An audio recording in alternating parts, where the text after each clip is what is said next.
Learning more about the murder of a young woman in Santa Fe and her ties to the suspects.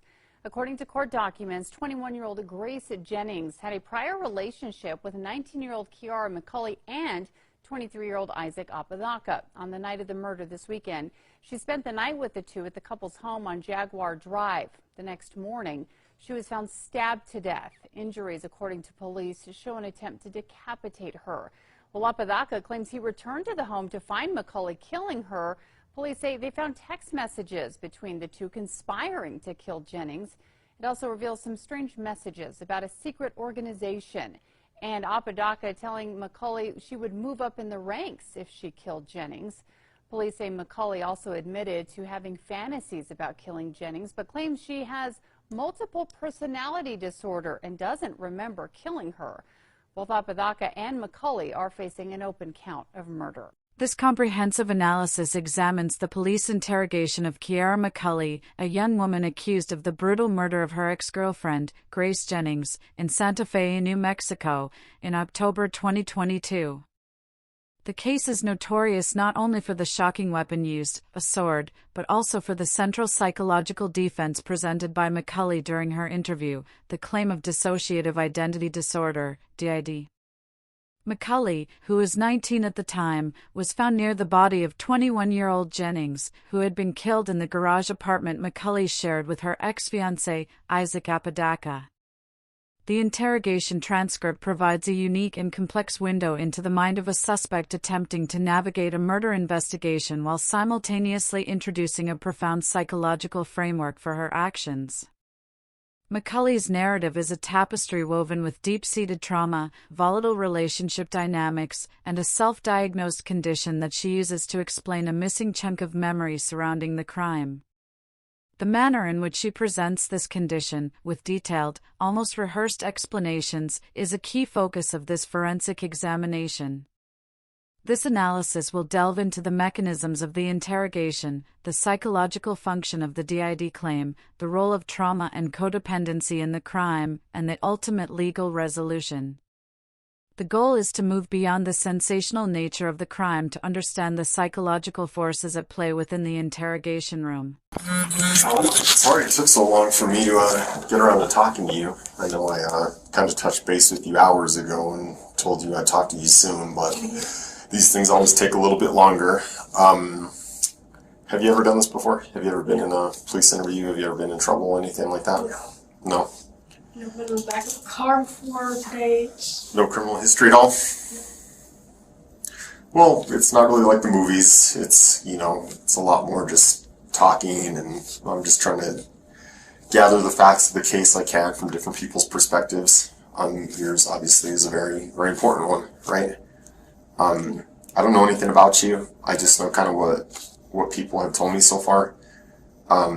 From what I've heard from other statements and officers and their observations and stuff, you're potentially a suspect in this case. You understand that, right? Yeah. Okay.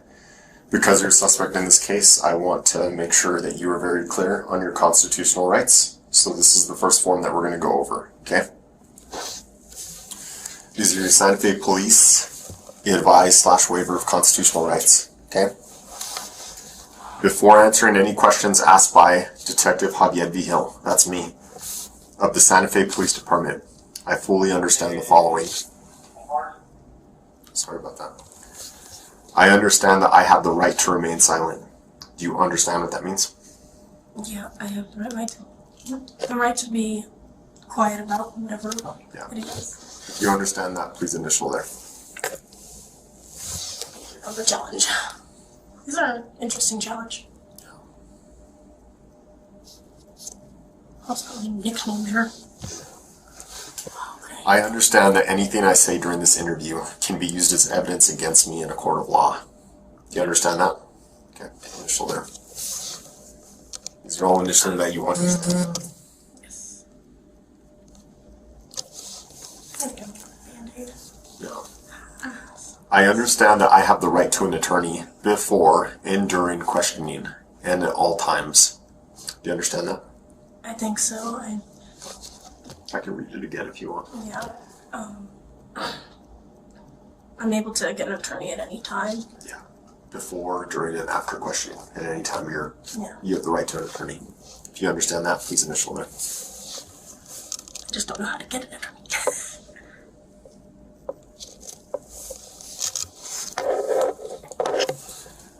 I understand that if I cannot afford an attorney, one will be provided for me without cost to me or to my family. Do you understand what that means? Yes. So I'm still half asleep. It's okay. Take your time. We don't have to rush through these at all. I understand that if I cannot afford an attorney, so if you don't have the money to pay for one, one will be provided to you without cost to you or to your family. Yeah, I'll end up having one provided.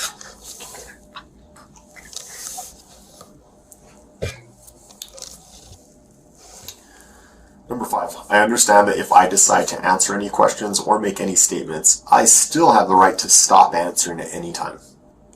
Do you understand that? Yes.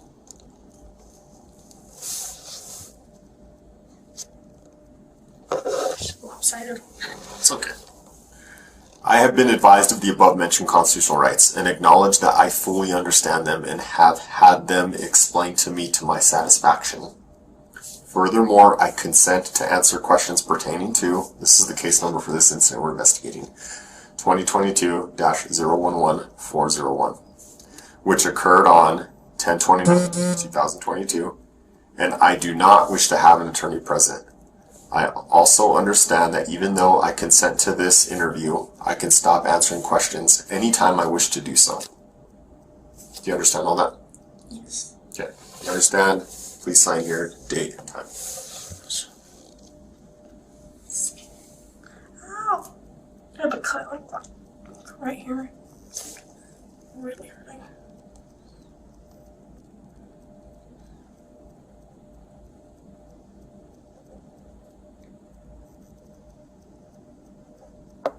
The date is 10/29/2022.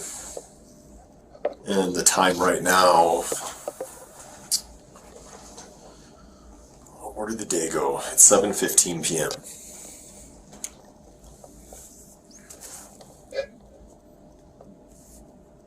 On 7 hours, 7. You know what? I'm so feeling so cranky right now. Did you ask anyone for a cigarette? I didn't ask anybody. Some of the cops sometimes have some. Well, all my smokes are in my room, and that's now a crime scene. How old are you?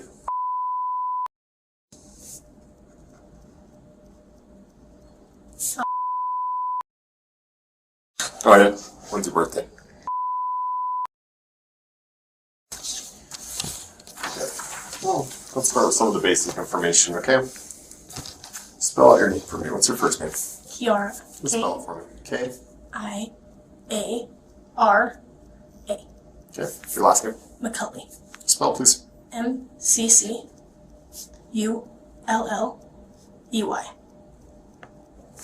Your date of birth again? I know you just told me.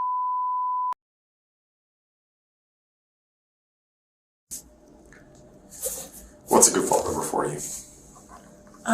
If I can ever figure out where my phone is. I lost it in my room, and then people showed up, and I got very confused.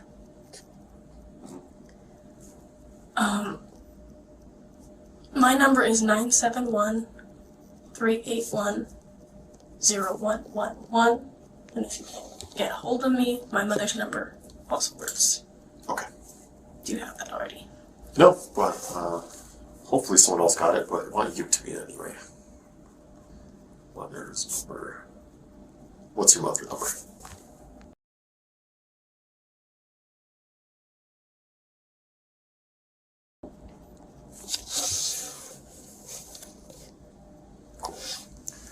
Well, any idea why you're here today? I believe it's because somebody was found dead in my room, Where's your room at? in the garage. The garage? Yes. I was trying to make sure this wasn't a freaking dream again. It feels so weird.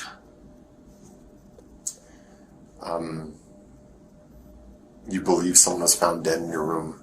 Do you have any idea who that might be? Well, so I'm really tired, but last night Isaac invited my ex-girlfriend, Grace Jennings, who now is going by Yamko. I don't know anymore. She's gone through so many name changes, it's confusing me. I always knew her as Grace, or Rose. I was really upset, so I just went on a walk and spent most of the night in the house. This morning, I was trying to sleep, but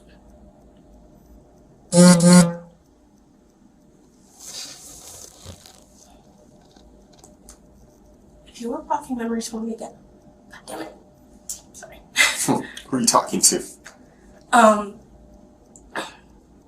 My best guess is that I have DID, but I'm not 100% certain. What's DID? Dissociative identity disorder. I haven't had it actually diagnosed, but that's my best guess from my research. There are different personalities that come out. Do you have names for them? Some of them, yeah. What are their names? There's Abby, and then there's, we call her Jinx because she hates people saying her real name. Jinx. Yeah. If you say her real name, she gets mad. I see. Then there's one personality that I haven't seen in a long time. Like, I haven't communicated with her. It's with wow, I'm tired. Her name was Jess. Jess. Jessica, but we always called her Jess. Any other personalities? There's the little version of me, which actually responds to my biological name, my government name, which is very dangerous for her, and I don't want her to get hurt. None of us do. She responds to Kiara? Yeah. Ex-girlfriend. She is. You're Isaac's girlfriend? Yes. Okay. What are you to Isaac? Well, I'm kind of mother-in-law to be. Kind of, sort of. This is your daughter? Yes, this is my daughter. Step out with me real quick. What's your name? Kiara? Kiara? Do you have shoes on? No. Okay. I don't know where my shoes are.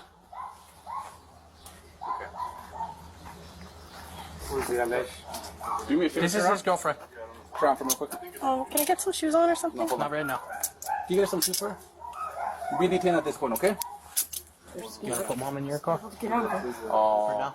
They're not going back in there. Yeah. She just came from in there.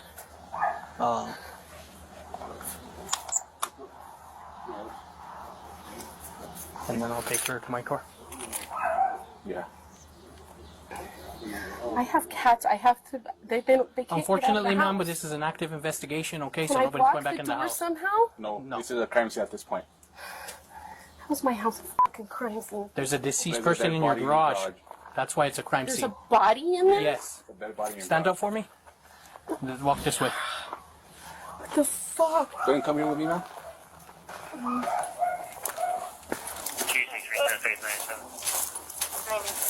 You're on voice. Yep. Have a seat back here for me.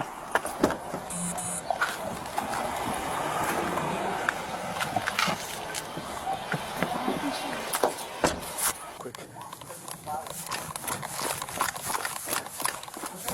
Isaac. Yeah, there he is. He's coming out. Is that Isaac? Did you call us, bro? Here, come over here. You good? Come here. You don't have any knives, any weapons on you? No. No? Just put it down for now. Just put it down. You're not in trouble, bro. Gotta make sure you don't have any weapons, okay? Here, put your hands up right here. Right here.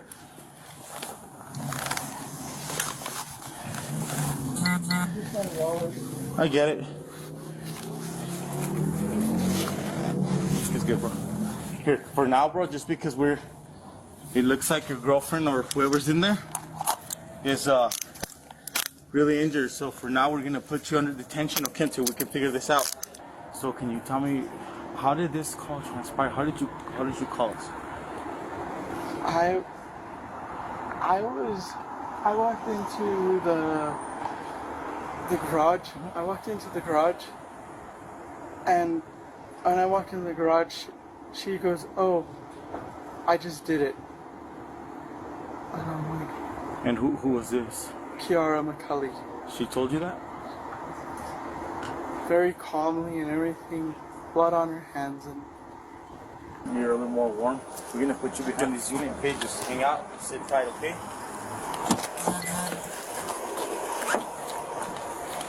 I'm freaking out right now. No, just breathe, man. Just breathe a little bit, all right? Do you need to get checked out by meds, man? No. No? Okay. You want the air or anything? The interrogation begins with Detective Javad Hill employing a classic, non-confrontational approach. He immediately seeks to establish rapport by apologizing for the delay and normalizing the process, stating, "It's not really like the movies." This technique is designed to disarm the suspect, fostering a sense of trust and encouraging voluntary disclosure.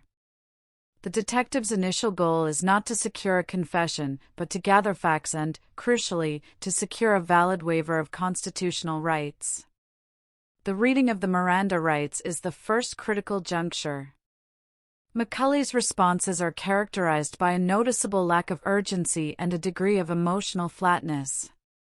When asked to acknowledge her rights, she displays physical and mental fatigue, stating, "I'm still half asleep." This presentation of exhaustion, whether genuine or a subconscious defense mechanism, is significant. It subtly introduces the idea of diminished capacity or an altered state of consciousness even before the topic of DID is raised.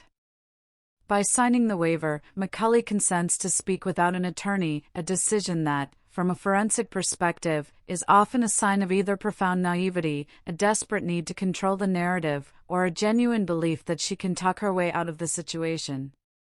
The detective's careful, almost paternalistic tone during this process ensures the waiver is legally sound, setting the foundation for the entire interview. The detective's opening move, informing McCulley that she is a suspect, is a calculated tactic. It provides the necessary legal context while simultaneously applying psychological pressure. McCulley's calm acceptance of this status, "Yeah. Okay," suggests a surprising level of emotional detachment from the gravity of the situation, a detachment that will become a recurring theme throughout the interview and a key element in the discussion of dissociation.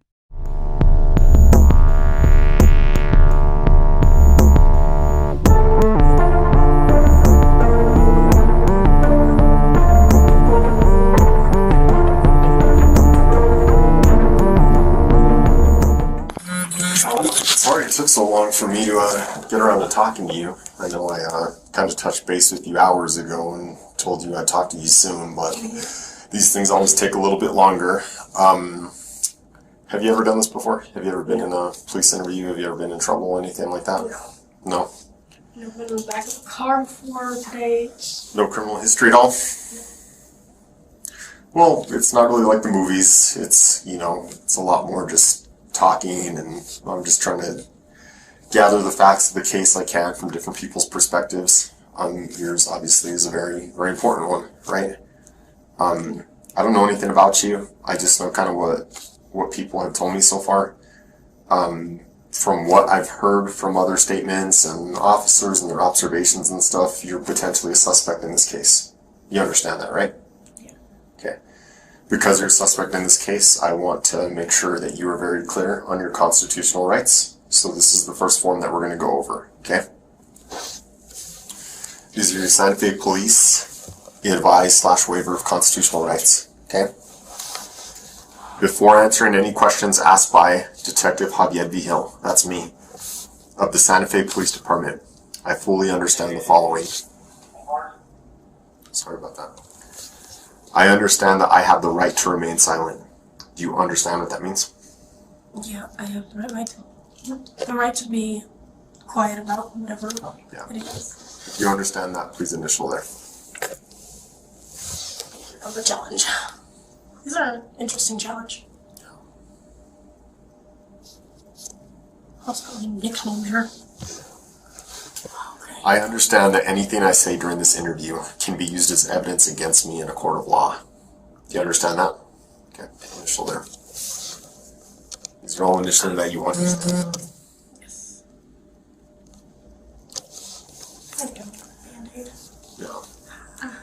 I understand that I have the right to an attorney before and during questioning and at all times. Do you understand that? I think so.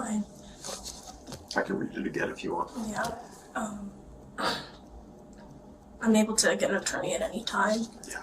Before, during, and after questioning. At any time you have the right to an attorney. If you understand that, please initial it. I just don't know how to get an attorney.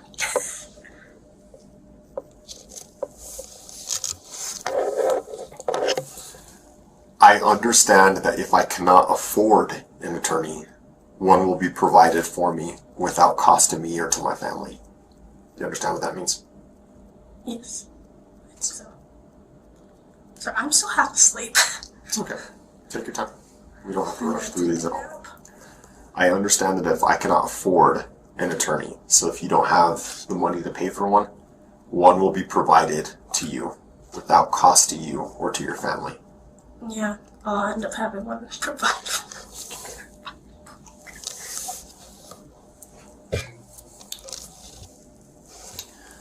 Number 5, I understand that if I decide to answer any questions or make any statements, I still have the right to stop answering at any time.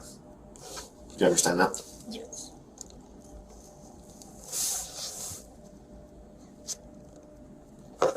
Lopsided. It's okay.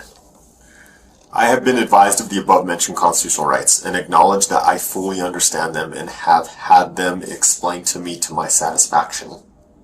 Furthermore, I consent to answer questions pertaining to, this is the case number for this incident we're investigating, 2022-011401, which occurred on 10/29/2022, and I do not wish to have an attorney present. I also understand that even though I consent to this interview, I can stop answering questions anytime I wish to do so. Do you understand all that? Yes. Okay. You understand? Please sign here, date, and time. Ow! I have a cut like that. Right here. Really hurting.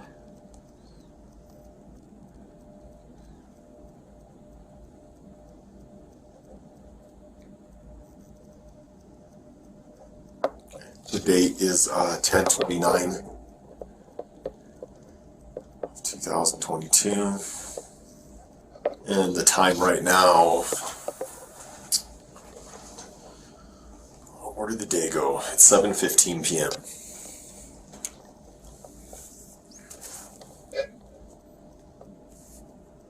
Oh, 7 hours?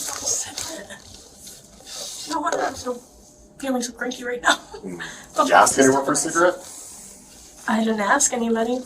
Some of the cops sometimes have some. Well, all my smokes are in my room, and that's now a crime scene. How old are you?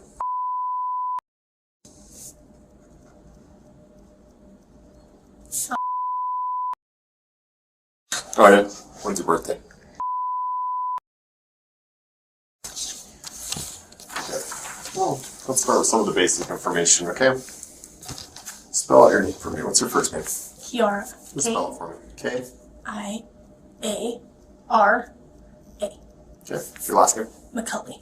Spell, please. M-C-C-U-L-L-E-Y.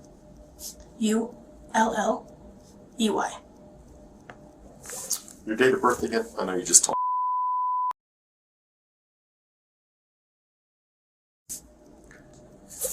What's a good phone number for you? If I can ever figure out where my phone is. I lost it in my room, and then people showed up, and I got very confused.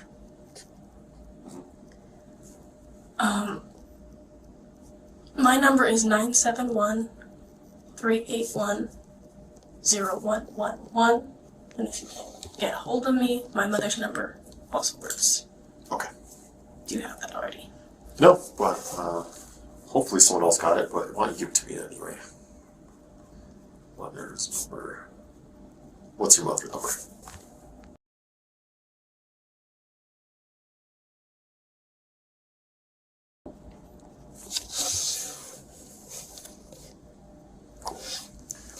Well, any idea why you're here today?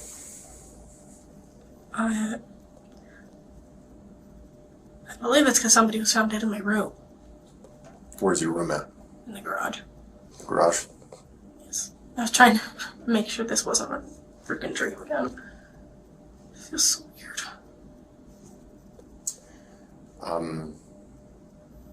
You believe someone was found dead in your room. Do you have any idea who that might be? Well, so I'm really tired, but last night Isaac invited my ex-girlfriend, Grace Jennings, who now is going by Yamko. I don't know anymore. She's gone through so many name changes, it's confusing me. I always knew her as Grace, or Rose. I was really upset, so I just went on a walk and spent most of the night in the house. This morning, I was trying to sleep, but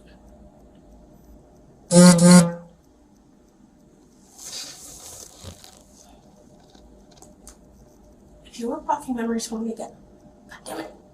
Sorry. Who are you talking to? My best guess is that I have DID, but I'm not 100% certain. What's DID? Dissociative identity disorder. I haven't had it actually diagnosed, but that's my best guess from my research. There are different personalities that come out. Do you have names for them? Some of them, yeah. What are their names? There's Abby, and then there's, we call her Jinx because she hates people saying her real name. Jinx. Yeah. If you say her real name, she gets mad. I see. Then there's one personality that I haven't seen in a long time. Like, I haven't communicated with her. It's with wow, I'm tired. Her name was Jess. Jess. Jessica, but we always called her Jess. Any other personalities? There's the little version of me, which actually responds to my biological name, my government name, which is very dangerous for her, and I don't want her to get hurt. None of us do. She responds to Kiara? Yeah. And that's the little version of you? Yeah. What do you mean by that little version of you? It's like a little kid before bad shit started happening in your life. What kind of bad stuff happened in your life? I've had a bad relationship with my mom. Reason why I never wanted to see Grace, but I pissed me off by bringing her to my house. She did something really stupid, and I wanted to see her change, and I wanted to see something happen where she would admit it, but she just... Is she alive or dead? Grace? Yeah. You don't know? I'm not sure. What do you think? Well, I'm partially hopeful for her to be dead, but I'm also, like, confused. I'm Why would you hope that she's dead? I'm still angry at her, but I also have hope that she'd be better, but it's like this frustrating emotion that I can't seem to pinpoint. Well, tell me why you're angry at her. When I need to keep my shit together because I get very upset very easily.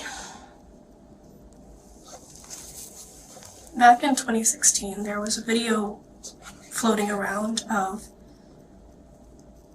a 14-year-old girl getting art and another girl standing there collecting money from them. There were 16 or 17 guys involved. Well, the girl getting money was Grace. The other one was me. sorry. Sounds like a difficult memory. I was a virgin, so I never got to... Yeah. Yeah.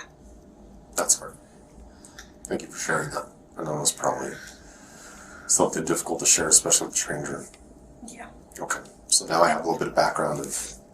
Why am I mad at her? Okay, that makes sense. Okay. She kept trying to push it, and I finally started getting those memories back from that situation and found out that somebody, not quite certain who it was, put me calm. Sorry. It's okay. Do what you gotta do.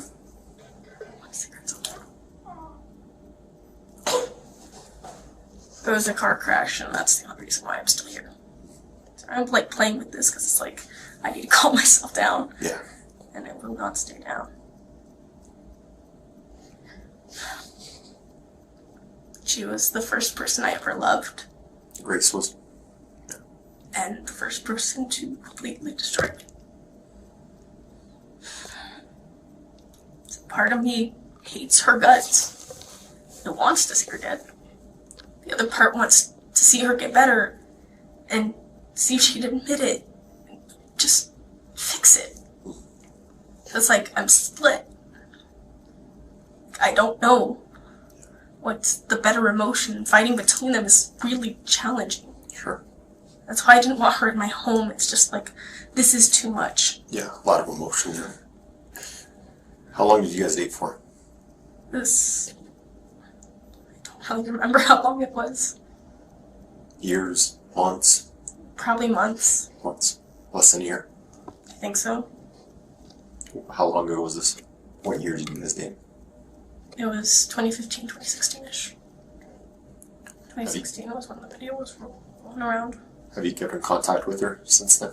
I've contacted her once in a while just to like check on her. Sure. Usually she tells me leave me alone and I just disappear. Last night it really frustrated me because about a week ago I messaged her. She told me to leave her alone, and I did. Isaac decided to invite her to stay with us.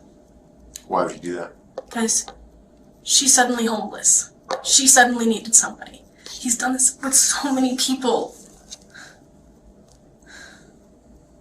It's very frustrating. Tell me about Isaac. He's an idiot. Yeah. Who is Isaac? He's my ex-fiance / friend, confusing as hell. Ex-fiance? Yeah. How so? We were engaged for 3 years. And we broke up in April this year, and it was because he was a f***ing idiot. And then I forgive his ass and let him move back in with me.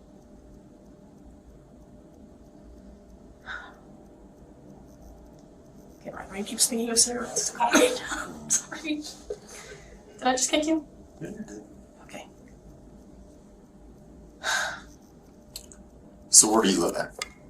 I live in the garage with Isaac at my mom's house. What's the address to your mom's house? 5941 Jaguar Drive. Okay. So from what I understand, and tell me if this is accurate, there is a primary residence, 5941 Jaguar Drive. There's a bit of a backyard, and then there's a garage. Yes. So you and Isaac live in that garage? Yes. Currently, as of last night, you guys lived in that garage? Yes. I really hope my cats are okay. But he's your ex, but you guys live together in that garage? Yeah. Trying to stay friends, and it's like still acting like we're together, and I felt bad because I made him homeless for like 2 weeks. Gotta stop feeling bad for people. You guys don't have sex with each other? Yeah. Yeah. That must get confusing, right? That's your ex, but you guys are still being intimate. Yeah. He wants to fix everything, and it's just gotten so complicated. Relationship problems. Yeah. Everyone has those. Who else lives there? 5941 Jaguar Drive. It's just me, Isaac, and my mom. What's your mom's name? Lanny McCulley. Does she live in the garage, or does she live in the main structure? The main house. Okay. Tell me about last night. What did you do last night? Oh. So, a little more detailed than prior. Yeah. So, Isaac tells me that Grace is coming over. Without asking me if it's okay. Is it okay if she comes over? She's like, she's coming over. Yeah. It's your house, your mom's house. Yeah. Yeah. The garage is supposed to be my space. I immediately get angry. I go in the house, get dressed, go on a walk. Where do you walk to? The park across the way. I point as if you could see it. Wow. What did you get dressed in? What were you wearing?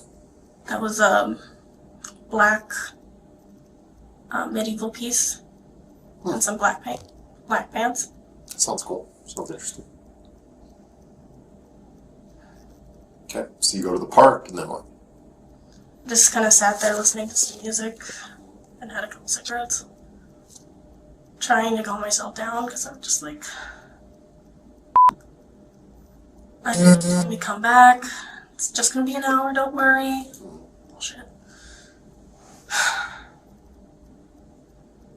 Go back. They start talking about phones and Marvel and stuff that I don't really understand as much. I have nothing to have in the conversation. Sure. He left me alone with her for like half an hour. And she was going through like this breakup thing. There's all. As the interrogation progresses, the detective steers the conversation toward the events leading up to the murder, probing for motive. McCulley's answer to why she is there is chillingly direct. I believe it's 'cause somebody was found dead in my room. This factual, almost clinical response is the last moment of simple clarity before the emotional and psychological complexity of the case takes over.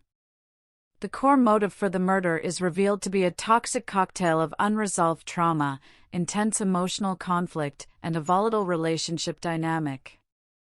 McCulley discloses a profound, deep-seated anger toward the victim, Grace Jennings, stemming from a traumatic incident in 2016.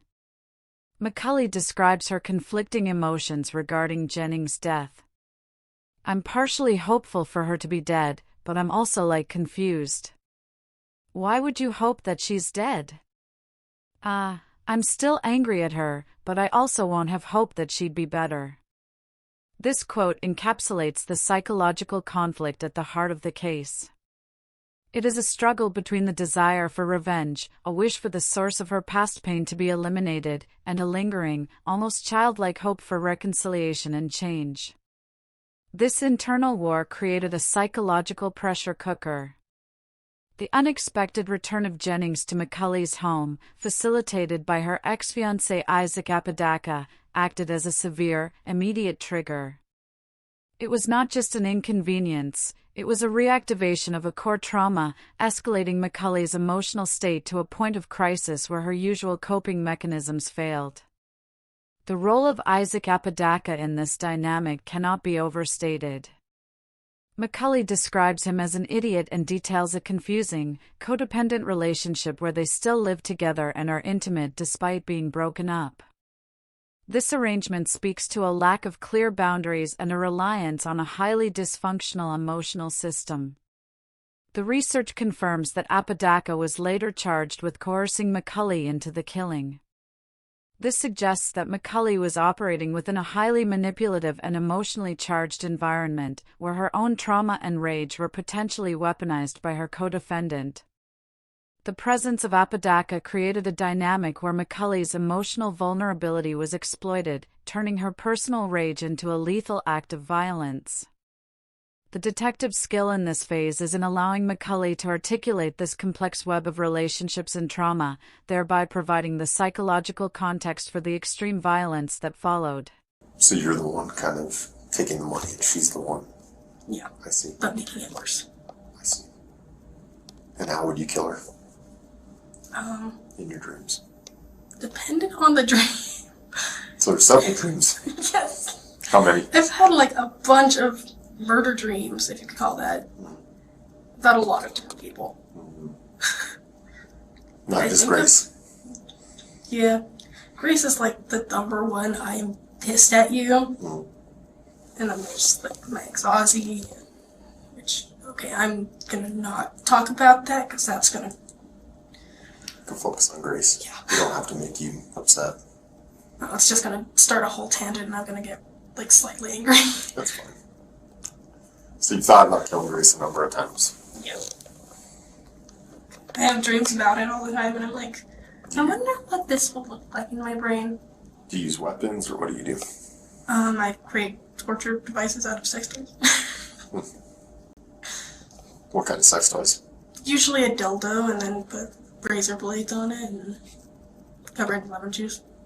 And Sounds let her good. her in the ass. I also thought about doing that to Ozzy. Razor blade dildo with lime juice. That sounds painful. Yes. The whole point is torture. True. True. Okay.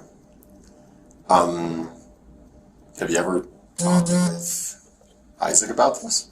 Yeah. We know for certain he has DID. I was doing research about it, and this is my guess about what's going on with me. He thinks I have BPD, which is like borderline personality disorder. Because we're very similar, but there's... Is Isaac diagnosed? Yes. As far as he's told me, he's diagnosed and he's not just lying. I'm starting to question him. Like, a lot. What does DID mean again? I'm sorry. Dissociative identity disorder.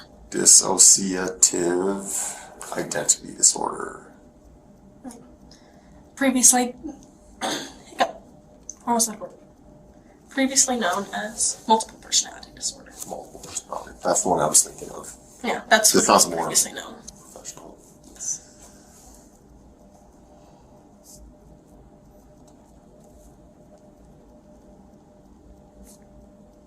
I'm only guessing because I'm not actually diagnosed. This is just what I've noticed personally. Oh, Isaac takes any medication? I don't think he does. Yep, he does. And like I was asking, I think we got sidetracked, but have you ever talked to Isaac about kind of your feelings towards Grace and you wanting or dreaming about killing her and stuff? I've talked to him about my dreams a million and one times. He always has this hope that she'll be better than she was. And he was the one who found the video in the first place. He found me and he tried to help me. I'm just... I don't know who to trust. Yeah. Stay down. Aside from, have you ever planned to hurt Grace or kill Grace? Not really planned it, more like wrote a short story about it. But then I also changed all the names and genders and stuff, so... You wrote it like on paper or typed it or what? It was, on Google Docs. Google what? Google Docs. Oh, Google Docs. I see. Yeah. On the computer or on your phone or what? I think it was more on my phone originally when I wrote it. I like writing, and it helps me, like, get out those feelings. What was the story about? It was about this older brother who was trying to protect his little brother from a pedophile, but then turned into a mass murderer. It's literally called I Hate Guns, because he never uses guns. And I actually agree, I don't like guns that much. Not when one's shot next to your head. Okay. Were you talking to Isaac last night? Were you guys messaging each other and... I was trying to tell him to get her to leave. You guys say anything else? I just wanted her gone. So I was talking to Isaac for a long time earlier before you, and we were going through his phone. He had his phone on it. There's a lot of messages between you two. Yeah. What were all those about? You know what I'm talking about, right? Yeah. It's like in this kind of moggy area that I kind of remember. Yeah. This might sound really weird. So, there's an organization that Isaac is in charge of. I probably shouldn't be saying this to a cop. I saw the messages about it. I'm just trying to understand it more, you know? Well, it's called Ghost. They're like an underground version of cops in a way, but a little more intense and deadly. And I get rid of people who are in charge of sex trafficking, in charge of anything that has to deal with hurting kids. I see. And like, they kept trying to tell me, just do it, and you're gonna just kill her. Then you'll get ranked up. Yeah. He had me join. And I'm like, I don't know what the fuck's going on, and I kept hesitating. It's like, what's that thing there? it's the mark for, honestly, I'm very confused because he hasn't told me jack shit, just gave this to me, and it's like, you're a part of it. I'm like, okay. Sounds like an initiation tattoo kind of. Yeah. How do you do that? How do you make it? Oh, I have a tattoo machine. Oh, okay, got you. Is it? That's how I did all these. I was gonna ask. Yeah, you got some work there. Yep. I also have one on my leg. Here. Are you like aspiring to learn? Like get Somewhat. tattoos? But I've just been wanting to cover this up, and I can't find an artist that's cheap. I like tattoos. You can tell. I can obviously tell. Let me see the one that No, this one. Here, you're telling me about. Yeah. What is it exactly? It's for the platoon that I'm in that I don't understand. Mm-hmm. Like, what kind of shape is that? Sure. It's like a mix of a diamond or something. My skin is reacting really weird to these handcuffs. So, some ghosts, an underground society of people that kind of their own version of cops and justice. They kind of kill bad people. And so, and this is kind of me trying to piece together kind of like what you're saying, like the messages I saw too. Was Isaac trying to push you to kill Grace? Yeah. I had my dagger in my hand, and I kept going, and then just stopped. Like, I felt a little kid's hand hold me back. Like it was Kiara telling me, don't. Because that was also her best friend's sister growing up. Yeah. And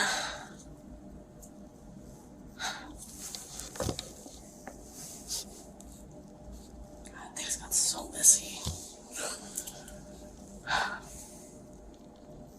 That really suck.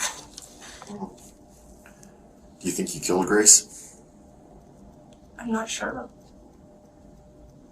She is dead. That's the dead person found in the garage. Do you have any memory of that?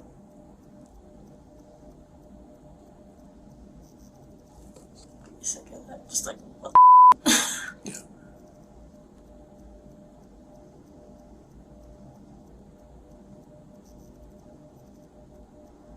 I'm trying to process this properly. This is like computer.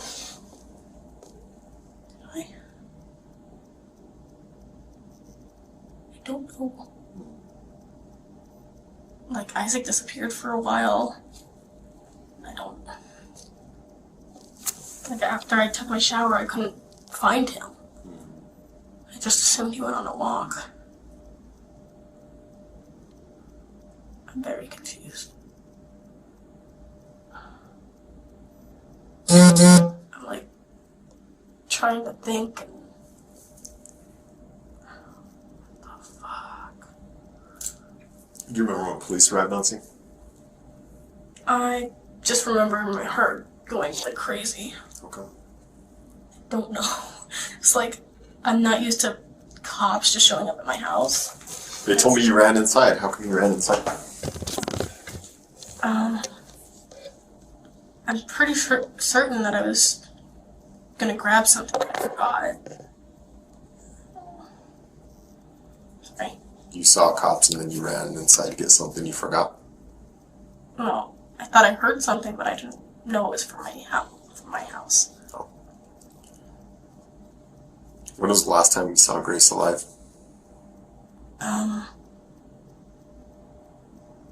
Some point this morning. Do you remember what time at all? I'm not sure exactly what time it was. You think it's possible you killed her? I'm guessing myself right now, like second guessing, trying to figure out if it was one of them. Someone I haven't met yet. Is there any way to ask them? They're very picky on when they talk. I see. It's like, come on. It took Jess and Abby like almost 4 years to tell me what the happened. From that one incident, yeah. And as it goes to show me the videos. Yeah. Okay, that was loud and very uncomfortable. Yeah. Do you think it's possible Isaac did something? It's possible, but I have like mixed emotions. If he did something, I'm slightly happy, partially because he hasn't stood up for me in a long time, and at the same time, he hasn't stood up for me in a long time, so I don't know. Damn. Was anyone else in the garage with you guys last night or this morning? It was just the three of us. Just the three of you guys? Isaac lied to my mom and told her that Christian, one of our friends, was there. I'm just like, okay. It's not like I'm talking to him. Yeah.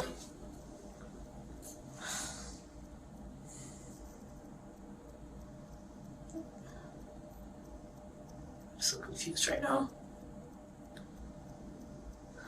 You think you'll remember more what happened as time goes on, or? Probably. Probably. Just like, I get the memories back. Like, if I feel like I'm unsafe, then it's gone until I'm in a safe place where I feel like I'm okay. So I'm getting, like, weird images in my dream while I was sleeping earlier, and I'm like, what the f***? So you were telling me that Grace is kind of at the top of your list of people you thought about killing, right? Yeah. Automatic suspect, I know. Well, yeah, it's not. Yeah, it's not ideal, but It's not what's the ideal. point in lying about it? There's really not. And it's interesting that you have that kind of wisdom, because most people come in here and Try to lie their way out of it. yeah, and it's very irritating.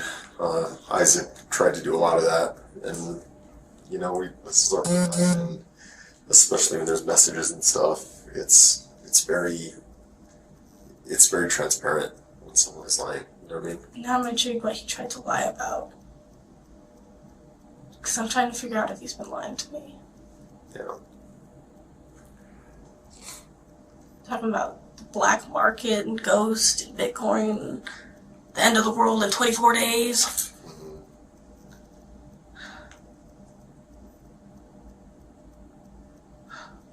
Has Isaac ever killed anyone?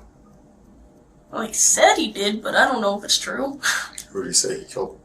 I don't know who, but there was a number he said, but I don't know if it's true or if it was stupid teenagers who were always saying, oh, I killed this baby, or I killed this baby. Well, that's so cool. Grace did that a lot. There was a number he said, like a number of people he killed? Yeah. How many? 40. 40 people. Supposedly. It's a big claim. Yeah. In Santa Fe? I'm Just all over. probably partially in Roswell. He was in a gang. Or is, but he no longer lives in Roswell. It's confusing. What gang was he in? I don't remember the name of it. But it's like something with Roswell's name in it. So how many other people aside from Grace have you thought about killing? Or on your list? Well, there's Ozzy. At least I know he's living in a dump, so that makes me a little happy. Who else? This guy Brady. I'm trying to be friends with him, I promise. It's just, he's pissing me off to a point. He said 3 words I never wanted to hear from him, considering what he did when we were younger. I love you. Yeah. Who else?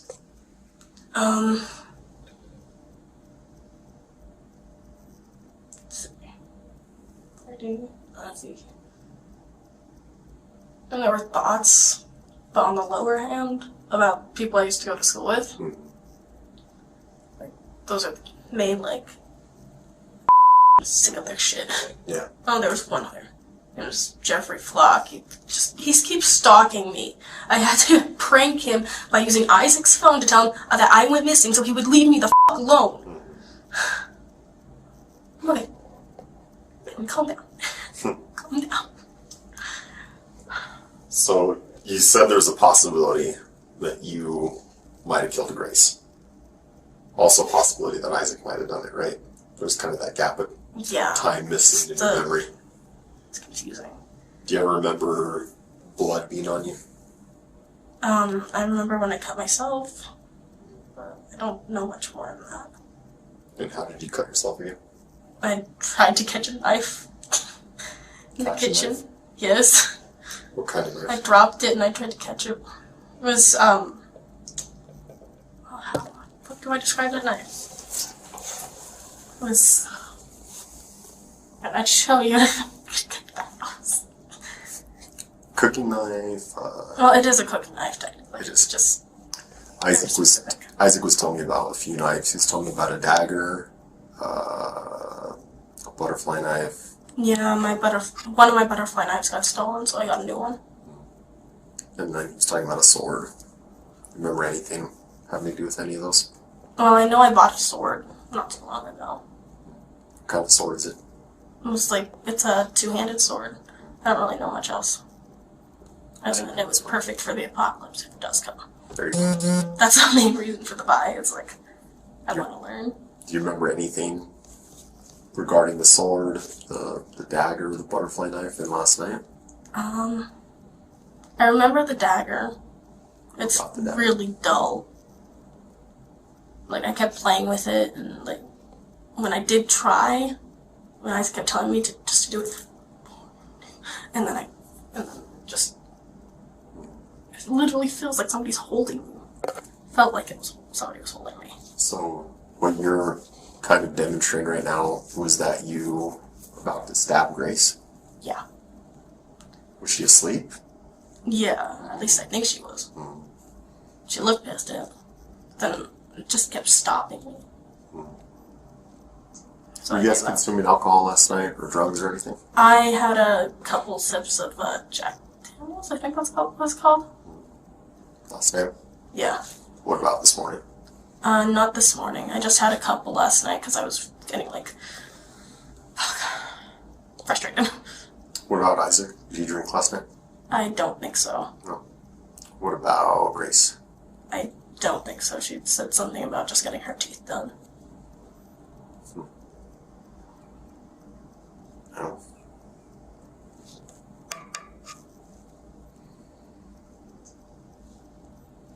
You think there's potential you'll ever try and hurt or kill anyone else that's on your list? You're a very honest person. Stay the f*** away from me? I sure as hell hope not. Yeah. What if, like, you were near them and stuff, kind of like a situation like last night? There's potential for that. If they're invading my space, then it's a, like, I think it's a possibility, but I highly doubt it ever again. Because Ozzy hates me, and Brady's to the point that I'm just like, no. And Geoff still thinks I'm missing.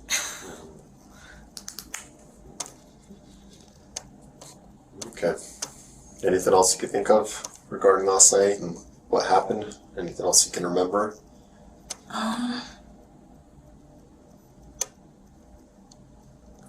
Trying to figure out if this one vision was from an actual dream I was having because I was falling asleep, or if it was a memory.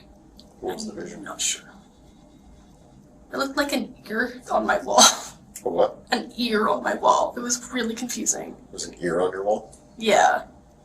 I think that was part of the dream, though. Like a human ear? Yeah. It's like, what the f***? What did it look like? It looked like one of Grace's, but it had, like, dagger in it, and the dagger's not that sharp. Yeah. Like, what the f***?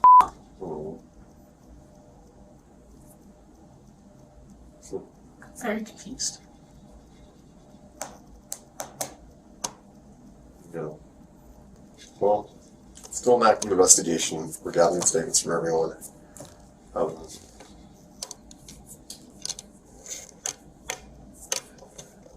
I think you've been very honest with me. I don't have any. I respect the hell out of that. I'd like to return that to you. There's probably a good potential that both you and I go to jail tonight. You understand that? Yeah. I've never been to jail. I've never done anything. Now going to jail for murder. Yeah. That was a leap. From innocent to murder. Yeah. That is so dumb. No criminal history to murder. Yeah. That's a huge leap. Like, I didn't do drugs growing up, except for Grace, and I hate her for it. Sorry. I have some scars on me that you can see from. You suspect you have, DID, multiple personality disorder, so. I'm guessing. I'm not 100% certain. I don't know. I have no training in, psychology or anything like that. Diagnosis you've made for yourself kind of makes sense, but, maybe this is kind of an opportunity to, start getting help for that kind of stuff, you know what I mean? Yeah. I was seeing a therapist for a while. Mm-hmm. She found I have CPTSD, and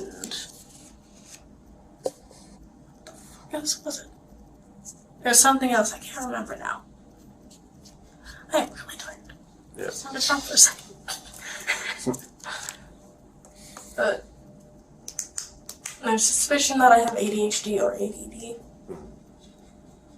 But there's a lot of suspicion. Yeah. Friend Christian thinks I'm bipolar. I don't think that's right. My research says no. The most distinctive and forensically significant element of the interrogation is McCulley's introduction and detailed explanation of her multiple personalities. When the detective asks who she is talking to, she replies, my best guess is that I have DID, but I'm not 100% certain. There are different personalities that come out. The immediate introduction of a self-diagnosis of DID, dissociative identity disorder, is a pivotal moment. Whether this is a genuine manifestation of a severe mental disorder or a sophisticated, trauma-informed defense mechanism, its function within the interrogation is clear. It is an attempt to create psychological distance between the self currently being interrogated and the self that committed the murder. McCulley proceeds to detail 4 distinct alters, each with a specific psychological function, a level of detail that is both striking and potentially suspicious to a forensic psychologist. 1. Froggy, this is the current dominant personality, described as being in charge most of the time. Froggy is the host, the personality managing the interview, maintaining the narrative, and attempting to process the current reality. 2. Abby, described as very protective, Abby takes control in dangerous situations to face the threat for Kiara. Abby functions as the protector, designed to handle trauma and external threats, potentially manifesting as a rage response when the threat is perceived as existential. 3. Jinx, a troublemaker who doesn't like people, likes playing games, and messes with people's heads. Jinx is the persecutor or troublemaker, a personality that acts out antisocial impulses and rage, making her a prime candidate for the personality that may have committed the violent act. For little Kiara, the little version of me, the child before bad stuff start happening, who responds to her biological name. Little Kiara is the child/trauma holder, representing the original, untraumatized self and holding the core memories of past abuse. McCulley's use of a detailed analogy, a group of people in a house watching a TV, the world, and only one person being able to play the game, control the body, is highly compelling. This structured, almost clinical explanation of DID, while potentially a sign of genuine disorder, also raises questions about the source of this knowledge. It suggests either extensive self-research or prior therapeutic intervention, which could be leveraged by the defense to argue for diminished capacity, or by the prosecution to argue for a calculated attempt to mitigate responsibility. The detective's response is to listen patiently, allowing McCulley to fully articulate this complex framework, which will later become a key piece of evidence in the legal proceedings. And even when I'm questioning who to trust at this point, it's like Isaac's like the only person I've ever trusted, and he did something really stupid, broke my thumb, and my leg is all got all f***ed up. When did that happen? That was in April. April. It was the 4th. I was a police report and stuff about it, but then I just told him, don't bother. Do you remember threatening Isaac last night at all? I told him I was mad at him. Did you threaten him with a dagger or anything like that? Do you recall anything like that? I remember stabbing my bed. Stabbing your bed? It didn't even go through the blanket. How come? It's dull. But how come you stabbed the bed? Because I was mad and I wanted to stab something, but I didn't want to hurt someone. Why were you mad? Because I invited somebody I hate to my house. And it wasn't just for a talk, as he said. The more I repeat this, the more angry I'm gonna get. I'm sorry. Turned from an hour to overnight to 2 nights. And I'm like, hell no, she ain't staying another night. Yeah. So why did Isaac want Grace there? I have no clue what he wanted. Whether it was to her, which, gross. Just saying gross. I've seen the kind of people she's been with. Did he her or no? I don't think so. I'm guessing he didn't, because he said the worst 12 hours of my life. 12 hours, my ass. He didn't say anything about a threesome or anything like that. Usually when there's people in my house, there's 3-way, and I'm just like, I'm not touching her. Yeah. You guys have had 3-ways before? Yeah. We tried. He's polyamorous, and I'm just kind of, there. Trying and seeing if I like it. And sure. It has not worked. No.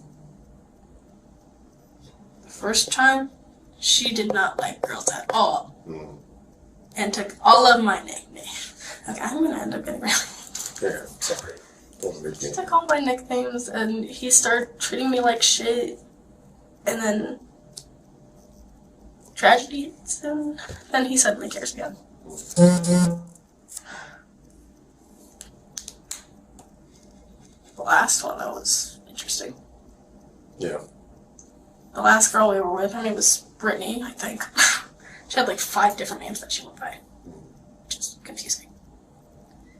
And she was fun at first, but she started trying to get me onto cocaine, and I was just like, I'll try it once. Okay, this was fun, but that's enough. It's a once-in-a-lifetime thing. Yeah.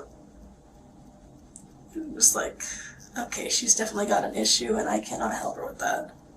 And I'm not gonna be another person's freaking... What's the word I'm looking for? Rehab? Yeah.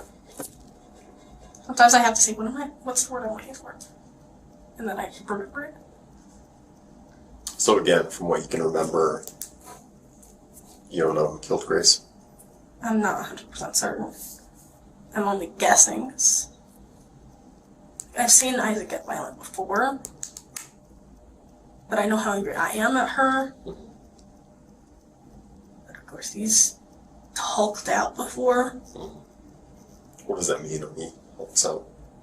Well, he seems to. It feels like he's grown. I feel like he grows. And his smash. A little bit further apart, but you know what I mean. Mm-hmm. And then I turned into a rag doll, and I'm still mad about it, but at the same time trying to forgive him. So the sword you said you bought, right? Yeah. How long ago did you buy that? So I got it maybe 2 weeks ago-ish. What about the dagger? The dagger was a couple days before that. That's yours as well? Yes. Okay. The butterfly knife? The butterfly knife was, I think, a couple days before the dagger. Any other weapons that are inside the garage? I know I have my karambits somewhere. There's 2 sets of karambits. They're really pretty. I like knives. Are they fixed blade or are they folders? What are they? They're fixed blade. Fixed blade. How big are they? 12-ish. Ish. I have such a curved blade. It's really not good at cutting anything. Yeah. I tried cutting a piece of fruit with it, it did not work. Too much curve. Well,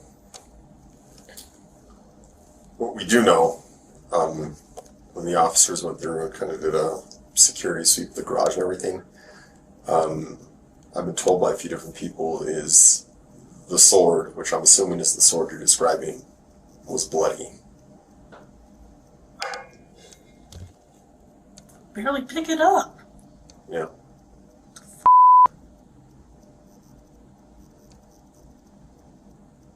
Okay, I'm confused. I was already having a hard time picking it up, so it's like, okay, now I'm very confused. Hard time picking it up? How come? I'm not exactly sure. Oh, it's heavy? Yeah. How much does it weigh? I'm not 100% certain how much it weighs, I just know. My left hand can kind of pick it up, but my right hand can't. Can you pick it up with two hands? I have to. Even then, it's all wobbly. And Yeah. I was gonna take a piece of PVC pipe. Thank you. And kind of weigh it the same way so I could practice. So I could do like some, fake sword fighting. That makes sense. Maybe make a video. I'm guessing I'm not getting it back. Why not? We have to collect it as evidence.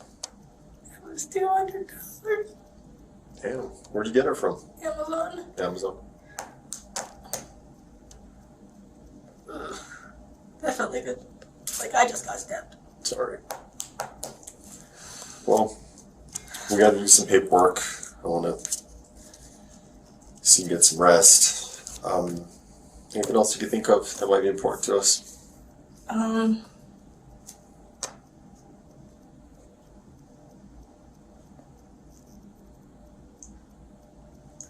My brain's too tired to function. I get it. Let me get one of the officers. We'll move you somewhere else, and then as soon as we get all the paperwork done, it's what it is. You guys are more likely gonna get booked tonight. All I can do is really gather all the facts and look at all the statements and evidence, and we have to do something about this stuff. If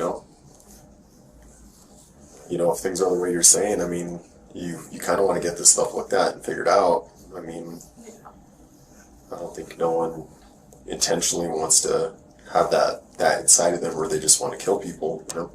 Yeah. Maybe some people do. I don't know. I gotta talk to her. I'm guessing it's just at this point because James and Abby are chill at this point. You gotta talk to some of these girls and figure out what's messing around. But all right, I appreciate your time. I appreciate your honesty. It is what it is. Okay. All right. Same time here, right?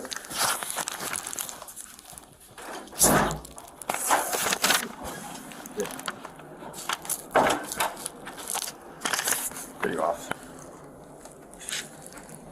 Somehow? No, this is a crime scene at this point. How's my house a fucking crime scene? There's a deceased There's a person dead in your body in the garage. garage. That's why it's a crime There's scene. a body in there? Yes. A dead body in your Stand garage. up for me. Let's walk this way. What the fuck? Go ahead and come here with me, man.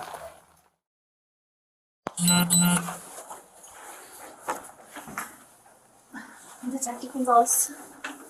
Detective Cherry. So, I'm sorry. so you're letting him go. Oh, okay. Oh, nice to meet you. I'm sorry. Can you? I want to meet you guys. Yeah. Just like, How do you spell your first name? Lami. L-E-Y? Yes. And your date of birth? Okay. So before we get started, you do that one.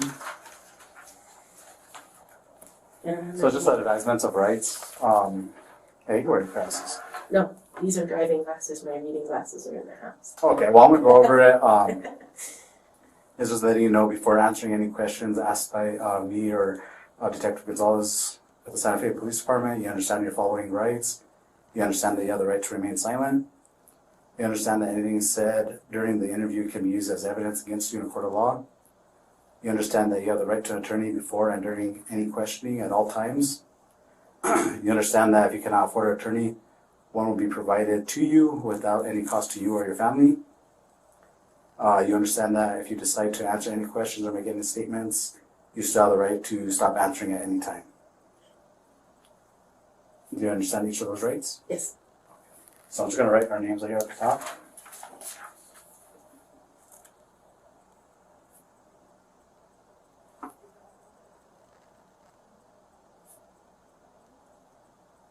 Easy? Mm-hmm. L easy? Oh, yes. Oh, I knew it. Do you know what the case was? Yeah, 11401.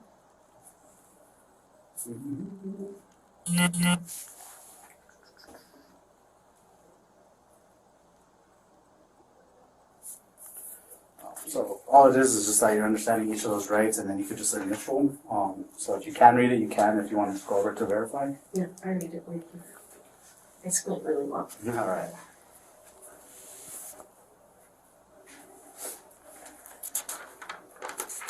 And the bottom of it just says you have been advised of your constitutional rights. You acknowledge and you fully understand them, and you've been explained to them to your satisfaction. And you furthermore consent to answer any questions involving this case after today.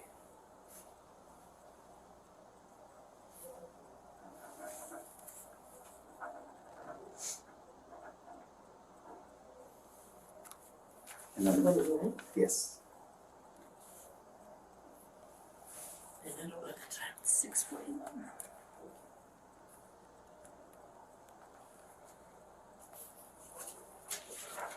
So do you know why you're brought here today? Can you explain to me? Well, kind of. It's kind of, apparently someone was killed in my garage. Okay. And my daughter is suspect. I don't know if Isaac is as well. I presume he is because they both live in the garage. And the police just kind of showed up and it scared the crap out of me. That's what I thought. Okay. So yeah, just go ahead and start. Just talk about what happened, like as far as you know, what happened today. Or you could just talk about since the beginning of the day, how everything went, who was there. Well, the kids both sleep in the garage. They're like the whole privacy. Mom's not around. Don't have to listen to me now, or get up early in the morning. I let the dogs out at like 7 o'clock this morning. I came back in, I did chores, and it's hard to tell within my house, but I did. Mostly laundry, and cleaned up the back bedroom, put away the laundry. Breakfast, lunch, not necessarily all in that order. At some point, I think it was about, I want to say between 1 and 1:30, Isaac came into the house. He used the bathroom, and I asked him for help. I was trying to get this rug into the washing machine. It was kind of heavy, so he helped me get it in there. He said something about his boss had found a replacement for him at work for this evening.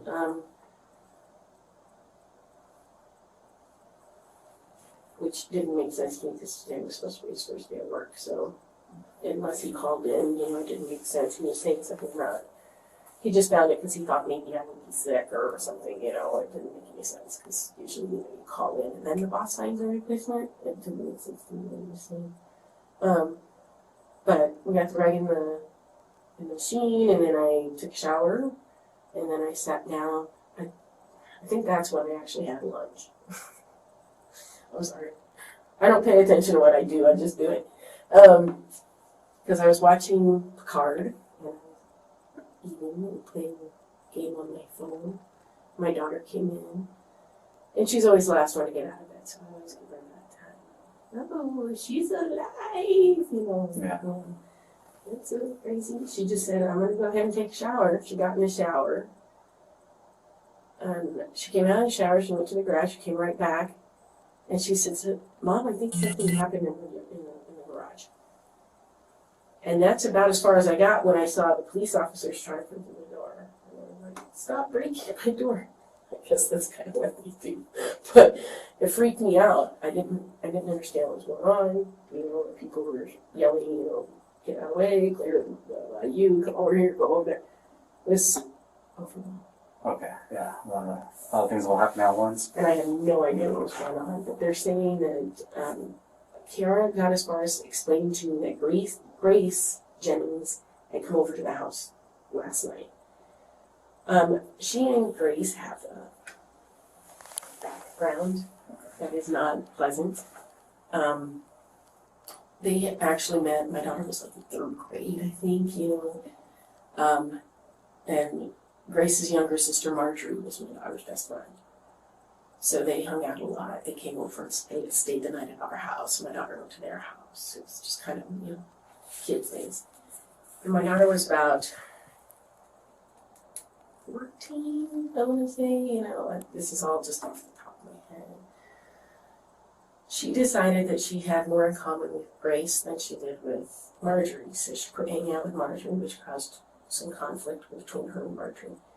She hung out with Grace maybe a year and a half. And that ended because Grace threatened her. I wasn't present, so I don't know for a fact how it happened, but apparently they were at a park. Grace pulled a knife, put a knife to my daughter's throat and told her she wasn't allowed to flirt with this guy named Brady. I don't know. Anyway, so my daughter decided that Grace was dangerous. She didn't want to hang around. So she started making excuses not to hang out with her, things like that. And Grace started threatening her on Facebook and whatever, I don't know, all those. Some social media, thank you. That's what I was looking for.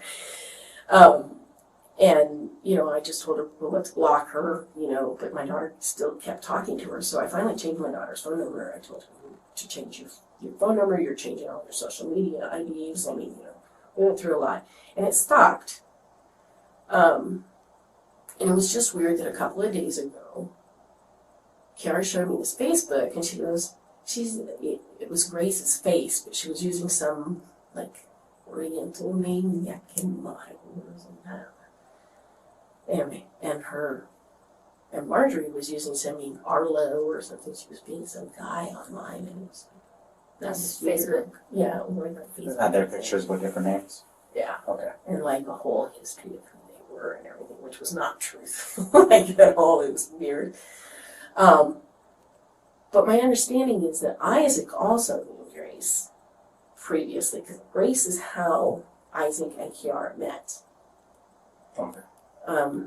If I'm remembering everything correctly. So, and Isaac didn't get along with Grace. And Isaac is very familiar with the whole incident with Kiara. So, when Kiara said he invited her over yesterday, he knows Grace is not allowed on my property. That's just been the rule.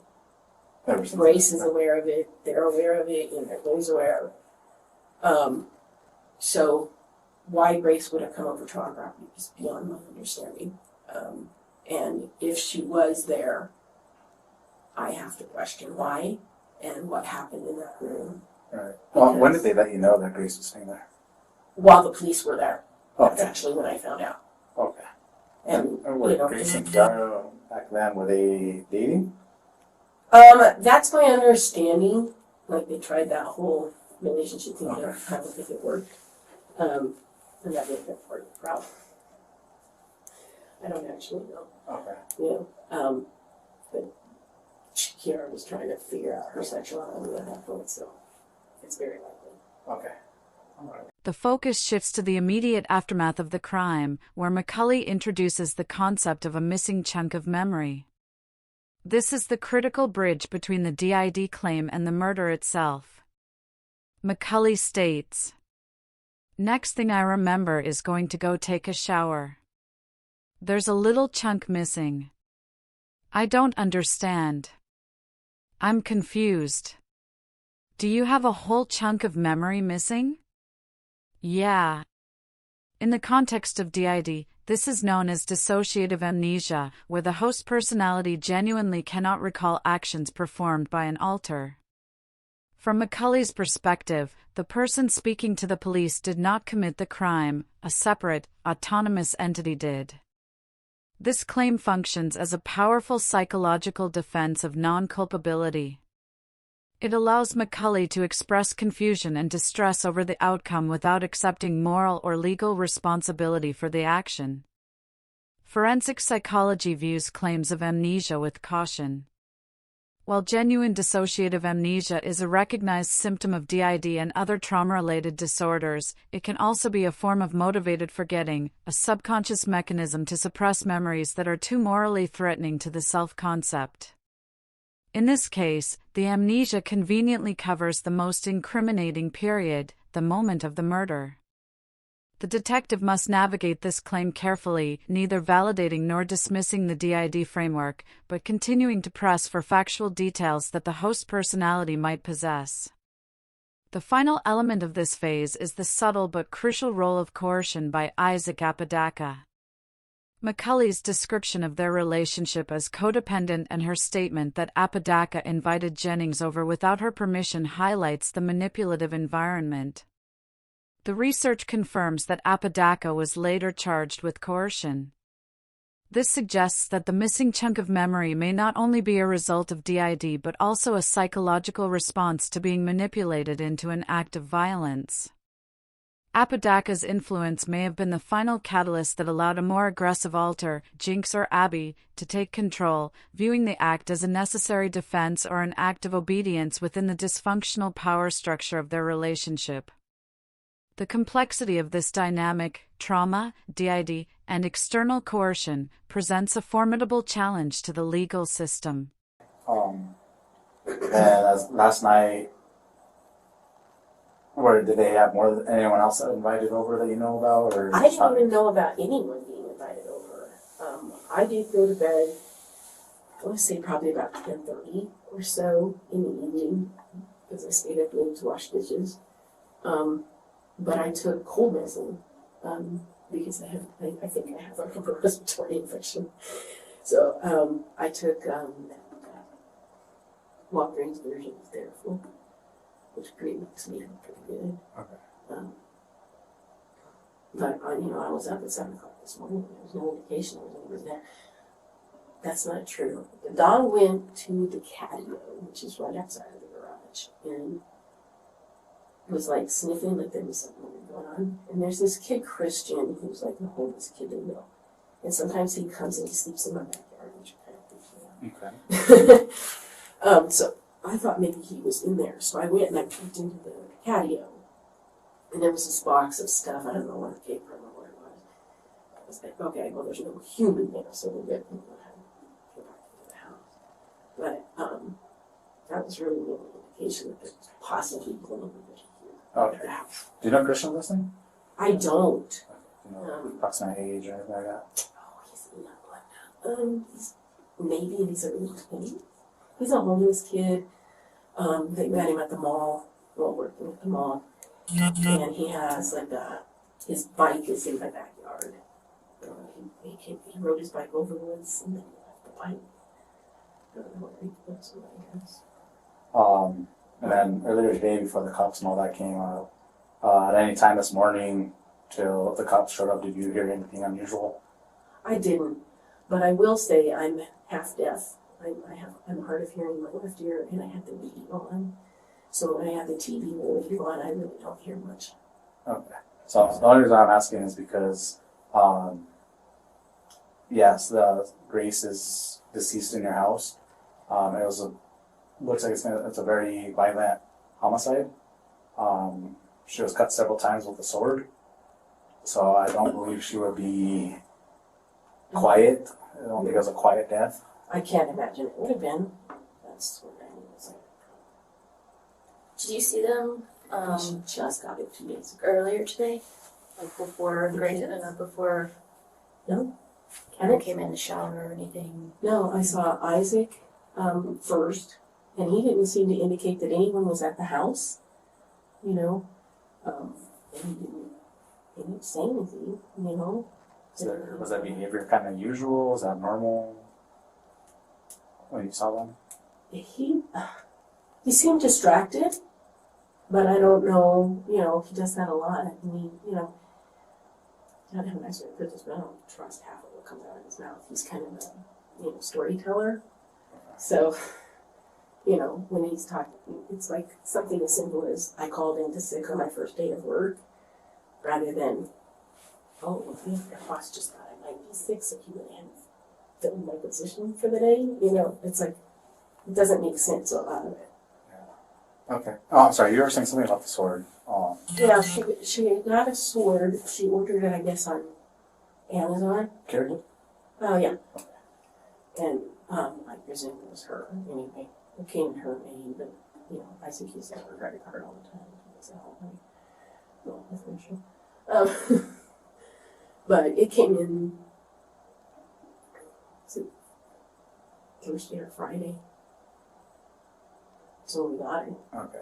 And she showed it to me. It's cute, okay, hang it on the wall. In a safe spot. So as far as that conversation, yeah. Where did you guys hang it out? Like in the house? I didn't. She took it in the Okay. Yeah, she took it in the garage. Since that day that she showed it to you, have you seen it? Them using it and messing with it at all? No. No. Okay. It was in the garage. I don't in the garage. Okay. It's very scary. Why did you think it would? You said something you knew it was gonna be an issue, or it was gonna be a problem with that sword.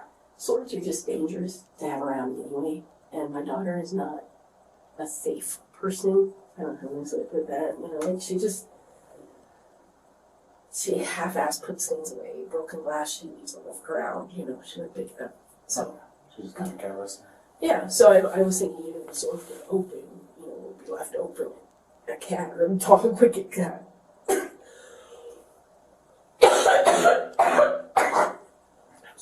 No, you're okay. No, I'm really not. No. All right. Take your time. Just you gonna go to the bathroom?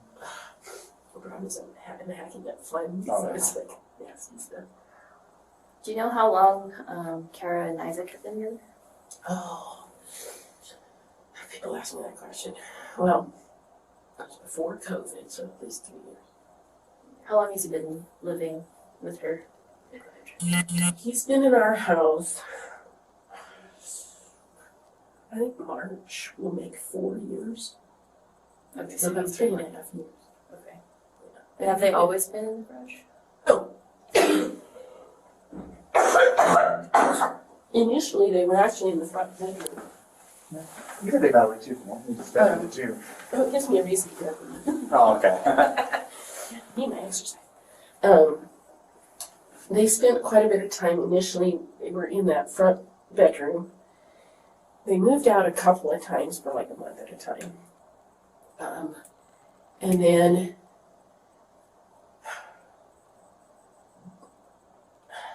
I want to say it was last summer. I was cleaning out the garage. I had like 10 people in the family die, like, real close secession, that's the word. So I had like a bunch of crap in there, just from the family, So I finally forced myself to pull it all out and put it in the house, which made them mad. Because there's stuff everywhere. Yeah. So is your room. But that's beside the point. So they decided they were going to take the garage because it was bigger, there was more room. Cost me a fortune in air conditioning, in case you guys don't know. The garage. Yeah. We started insulating it, which was the point, I cleared it out so we could insulate it. And then they were going to decorate it with the decorative elements. Anybody who's living in that garage knows it's a death trap. Is that normal for it to look like that? Like stuff everywhere? Yeah. Which is why I was okay with them moving out there, because I just got tired of cleaning it up in the house. The house still hasn't recuperated. I'm very slow moving. I'm getting there. The big stuff is done. But, I started working on the stuff that was still in the yard yesterday. I just got the yard cleaned up, so. safer for the officers when they were in my backyard, at least. I'm sorry. My whole boss is it's very embarrassing to do. Would you be able to describe their relationships? Well, it's funny. They were engaged to get married at one point. And they seemed very happy together. They had an incident that I know for a fact was a problem on April 3rd, earlier this year, where they got into an argument and Isaac hit her. He threw her around the room. I'm the one that took her to the ER. She chose not to press charges. She decided, she didn't want to ruin his whole life and put him in jail. But the state is charging him. And then she's not good with people. She tends to follow what other people are doing. So I think she's been kind of learning some bad habits from him. What do you mean by that? Isaac has been fired from every job he's had for theft. And I believe that that is the reason my daughter got fired from Rue, even though she was working under 21 up until 2 weeks ago. They swear that it was just the boss being weird. But there's usually a reason you get fired. Right. And it's her first job. So I suspect she was probably stealing from there too. Because there were a lot of tags on the floor that I just cleaned this morning. Which tells me, she was spending money that she made. I know she made a paycheck or two, but she didn't make that much, I don't think. Was there any other domestic issues that happened that you know about that just wasn't documented? Well, I know that they fight. He claims at one point she stabbed him in the arm, I think it was, with like a fork or something. But I know that she's also come in and said that he's hit her, so they're fighting. I did actually kick him out in April. After that incident? Yeah. But she kept sneaking him back in the house, which, in the middle of the night, there's some guy standing there scaring the crap out of me. So I said, look, if you're going to sneak him in the house, don't sneak. Tell me he's here. Freaks me out. So he knew that because I was staying. That's what he's doing. Even though he's supposed to be living with his parents. What's your relationship with your daughter? Are you guys pretty close? Or does she just keep to herself, in the garage? Well, that's become an increasing issue, actually. We used to be really, really close. And then there was this period where mom could do nothing right. Teenage girl. And then we got close again, and kind of the past year or so, it's been kind of difficult. And I think it's from living in the garage. Mm-hmm. It's that's her hang, so she doesn't have to socialize with me. Which kind of bothers me. But I kind of think that she's, she wants to do that. She wants to, live on her own. But I think been living in the garage has been bad. Other than the domestic with Isaac, have you ever known her to be have outbursts or be violent? When she was 14, I think it was, 14, we had a different neighbor than the one we currently have.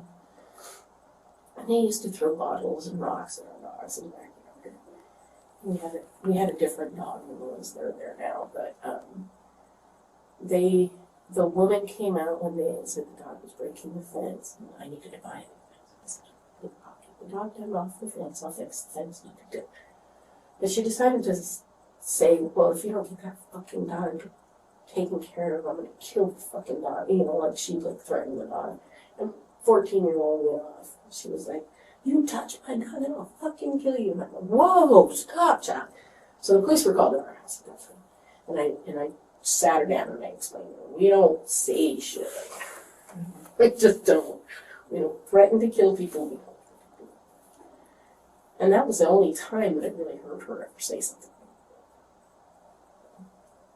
Do you know of her to ever be in fights or Arguments, yelling, absolutely. just not physical? Not usually. Do you know of either of them having drug issues or alcohol issues? Well, I know they drink on occasion, and I know that they do pot on occasion. Other drugs, no. When did has she always been interested in like swords, or was that like a recent thing? No, yeah, she's always liked swords and knives. We have quite a collection of them now. Mostly pocket knives and things. Is she interested in like other things? She's like interested in the Middle Ages, you know, and the armor and the that kind of stuff. She's trying to figure out how to make armor. Okay. You know, and you know why is you know like how would you swing a mace? You know, that kind of stuff. Just kind of like how it works in general. Yeah. You know, we were discussing her possibly doing like the SCA. Yeah, there's like a anyway, one of those role playing type groups, so that she could get more into the history and stuff like that. that was something that you guys were trying to work. Yeah, I was in the SCA for like 20 years. But she's, you know, we've got the garb and stuff, so she can start going to the events, but we haven't nailed down their schedule and my schedule to cross so that I can take her, because she doesn't drive yet, so I have to drive her. Is she into like gaming as well, or just mostly like the? She does some D&D gaming, but that's more than I know of. That's pretty often. Does she have like a group of friends that come? She doesn't, Or she actually. does? It's just like her, me, and Isaac. Okay. And we've played it a couple of times because she was interested in knowing how it kind of worked. Mm-hmm. I can't say it went well. We were like, I've heard those games last several hours. They do, and it's like we're making this stuff up, and then it was like, okay, well, we're kind of bored now. Yeah. You can only do it for so long. Yeah. I don't know how people do it for games like that. But yeah, and then she's an artist, so she does a lot of painting and sewing and craft type stuff. Yeah, she's got a lot of interests, and she'll sit there. She'll do like crocheting and watch TV. You know, so she multitasks so. Do you think that your daughter is capable of killing someone? I can't imagine it unless she felt she was threatened. But then again, I'm sure you hear that from every parent. Sorry. It's understandable. Take your time. I don't understand what happened.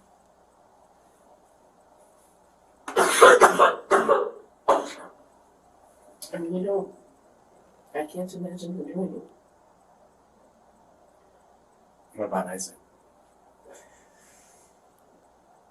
Isaac has a temper, and it's a pretty nasty one.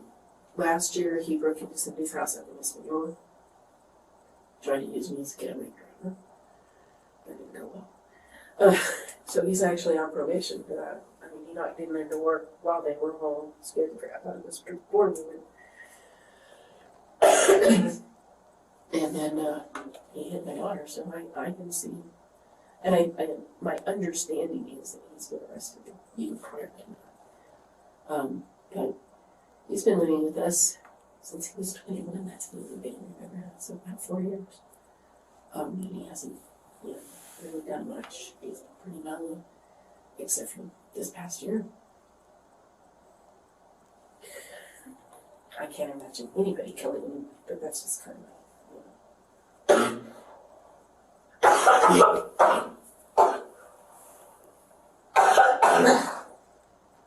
Sorry. You need more, I will. napkins? Do you want more napkins? I can get you some. Yeah? No, I think I'm okay. Sure? Yeah. Okay. Well, if you need to, you can spit in there and throw it away after a while. I was disinfecting people. You had mentioned that there was the rug. You had washed the rug. Is that what's in the washer? Yeah. Yeah. Okay. Where was that rug from? Inside the house or? My dogs have taken me peeing on it, so it's not super right to urine. So I was trying to get the urine smell out of it. Oh. I had it in the house for a long time. Then I put it outside because I was trying to clean it and spray it down with the hose and everything. So it got like leaves and everything up in it. I took it back in the house and I was trying to figure out how to get it in the machine. But it's laid on the floor just a little too long and it likes peeing. So I made myself do this. Thing that had to happen. I'll get one of those power washers and get scent out. Yeah, well, I used to have a shampooer. It died. Yeah. So the vacuum cleaner on that rug, as a matter of fact. I think it's time to retire for that. I'm going to keep trying. I like the rug. So I just want to go back. So earlier today, you said that your daughter came in. She said she was going to shower. Yeah. She does that. And you kind of gave her her time for getting up late. Where were you in the house? I was sitting in the living room in front of the TV. And like, is the bathroom? Is there like a hallway that goes to the bathroom? Yeah. So if you come in from the back, you can go through the kitchen to the bathroom. If you come from the front, you can go through the front hall to get to the bathroom. So you can approach it either way. And she came through the back. Okay. And you just heard her come in? Did you see her? Or you just heard her? I saw her face. Yeah. You know, I'm paying close attention. But you know, she looked fine. It's not like she was bloody or anything. She was like, do you remember what she was wearing? Probably what she's still wearing. No. She would have changed because she went to take a shower. Actually, I guess it was just a t-shirt. I don't know if she had pants on or not. She often was. Okay. I'm still doing that. But you saw her when she came in and to go to the bathroom. And she seemed fine. Just like I'm gonna go shower. Well, yeah. I mean, you know, it's like I just got kind of a glimpse. It wasn't like I stared at her. Okay. Yeah, everything's fine. And then you said she went back to the garage after her shower? Yeah, after she took a shower, she went back out to the garage. She usually goes out and gets her hairbrush or whatever. You know, she leaves crap in the garage all the time. Goes back in to do her stuff. So she went out, and then she came running back in, and she got as far as saying, yeah, I guess that's just it. She said something about, I think something happened in the garage. And that's when I noticed the police. So she started to tell me there was something wrong in the garage. Because she came running back from the garage. So it's possible at that point she noticed. But I don't, you know, if she was participating in it, she would have known it was there. Mm-hmm. Either time that she walked into the house or walking back to the garage, did she have anything in her hands or? She had 2 washcloths in her hand, and she came back from the garage. Okay. And then when she came in to take a shower, she didn't have it? I didn't see her hands. Do you have any other questions? Okay. Do you wear tissue or anything? Yeah, I will. I will. If this hacking and stuff and coughing doesn't stop, I definitely. Alright, well, just give us a few minutes. Get some out of the way. This is gonna take a while longer. I presume you guys still have other things. It might be a while. If you use the bathroom or tissue, we have officers, so we'll just get you, to the bathroom. Can I go ahead and go to the restroom now? Let me get one of the officers to go with you, okay? Still got one on them. Come.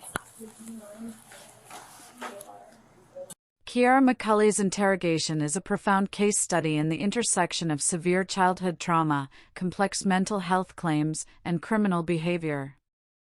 Her psychological profile suggests an individual struggling with the profound, long-term effects of past abuse, which manifested as intense emotional volatility and a reliance on dissociative coping mechanisms.